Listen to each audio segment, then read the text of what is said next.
А замисляли ли сме се някога за пътя, който изминава светлината, преди да захрани, да речем, телефона ни? Това е едно наистина невероятно пътешествие.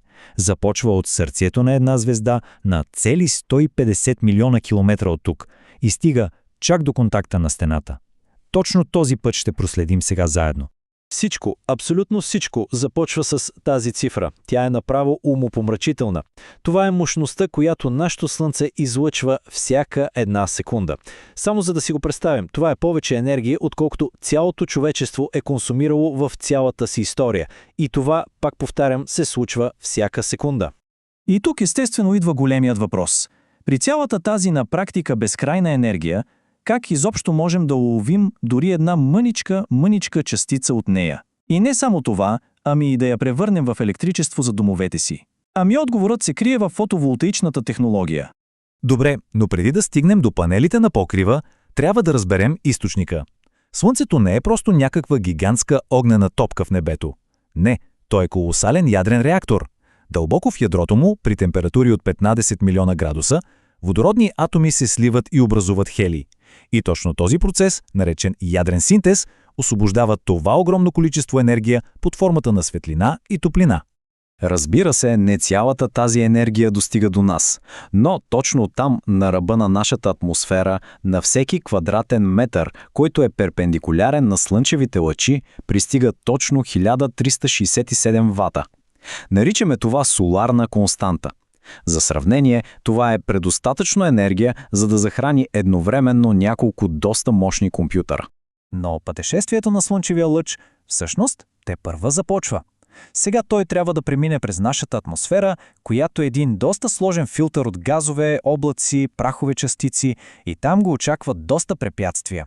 И тук идва нещо интересно. До нас достига не само пряка слънчева светлина. Имаме прякото лъчение, което усещаме в един ясен ден, разбира се. Но имаме и дифузно. Това е онази разпръсната светлина, която прави небето синьо. И точно благодарение на дифузното лъчение, соларните панели могат да произвеждат енергия дори в облачен ден. Сборът от двете пък е така нареченото глобално лъчение. Това, което реално използваме. И това не са просто някакви теоретични концепции. Учените измерват тези стойности съвсем реално. Ето това устройство, пиранометърът, работи като една мъничка слънчева електроцентрала. Той поглъща слънчевата светлина, превръща я в топлина и измерва колко точно енергия достига до дадена точка на Земята. Разбира се, количеството енергия зависи страшно много от позицията на Слънцето. Тази диаграма показва видимият път през небето в различните сезони. Забележете колко по-високо се издига Слънцето през лятото в сравнение с зимата. А правилото е просто. Колкото по-високо е то, толкова по-концентрирана е енергията, която достига до нас. Ето това илюстрира брилянтно защо местоположението е абсолютно всичко. Дори едно единствено дърво или сграда, ако са на грешното място, могат да хвърлят сянка върху панелите в ключови часове от деня, а това намалява производството до 30-40%. Затова оптимизацията на позицията е, меко казано, от решаващо значение. И така, слънчевия лъч е изминал 150 милиона километра, преминавал е през атмосферата и е стигнал до повърхността. Сега е време за истинското квантово чудо – превръщането на светлината в електричество. В основата на всичко стои фотоволтаичната клетка. Най-често тя е направена от силиций. И какво се случва? Когато един фотон слънчева светлина удари тази клетка, той буквално избива един електрон и така създава електрически поток. Важно е да отбележим, че този ток е постоянен или DC. Той тече само в една посока. Представете си го точно като вода в река. Обаче нашите уреди вкъщи работят на променлив ток или AC. Той пък постоянно сменя посоката си, нещо като прилив и отлив. И тук се намесва инверторът. Мислете за него като за преводач.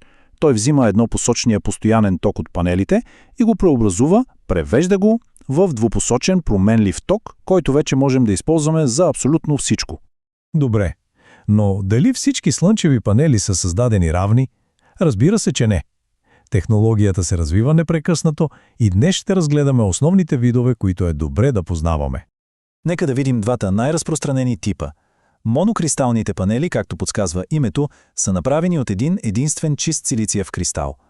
Това ги прави по-ефективни, особено при пряка слънчева светлина, но и по-скъпи. От другата страна са поликристалните, направени от множество кристали. Това ги прави по-евтини, но с малко по-ниска ефективност. Интересното при тях е, че се представят доста добре при по-слаба или разсеяна светлина. Ето как изглежда отблизо един монокристален панел. Виждате този равномерен, наситен черен цвят. Точно тази технология в момента доминира пазара, основно заради високата си ефективност. В реални условия тя достига 20-22%, а в лаборатории вече говорим за над 24%. Следващото поколение, което идва, са тънкослойни клетки. Те са изключително тънки, леки и гъвкави, а това отваря врати за изцяло нови приложения. Говорим за соларни панели, интегрирани направо в фасадите на сгради и прозорци, или пък соларни раници и дори дрехи, които зареждат устройствата ни, докато се движим. Добре, след като вече познаваме отделните тухлички, нека видим как те се сглобават в една цялостна функционираща система, точно като конструктор. Ето как протича процесът в една автономна система, стъпка по стъпка. Първо, панелите улавят енергията. След това контролерът я насочва към батериите, като ги пази от презареждане. Трето, батерията складира излишната енергия за по-късно.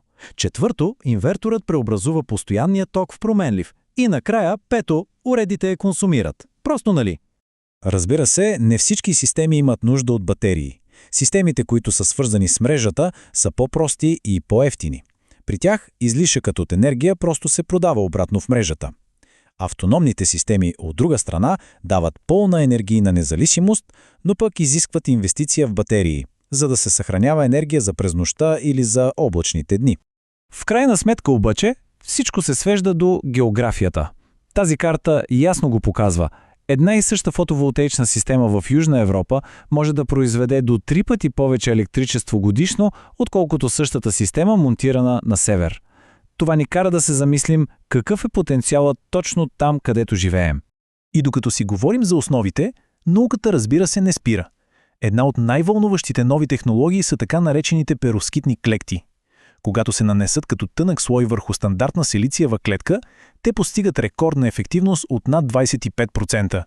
Това е огромен скок напред, който обещава да направи слънчевата енергия още по-евтина и достъпна в съвсем близко бъдеще. И това ни остава с един последен въпрос за размисъл. След като вече сме толкова близо до теоретичния максимум на силиция, какво следва от тук нататък? Дали бъдещето е в материали като перовскита? Може би в прозрачни панели, които превръщат всяка сграда в електроцентрала? Или пък в нещо, което все още дори не можем да си представим? Едно е сигурно – пътешествието на слънчевия лъч далеч не е приключило, а бъдещето на слънчевата енергия изглежда по-светло от всякога.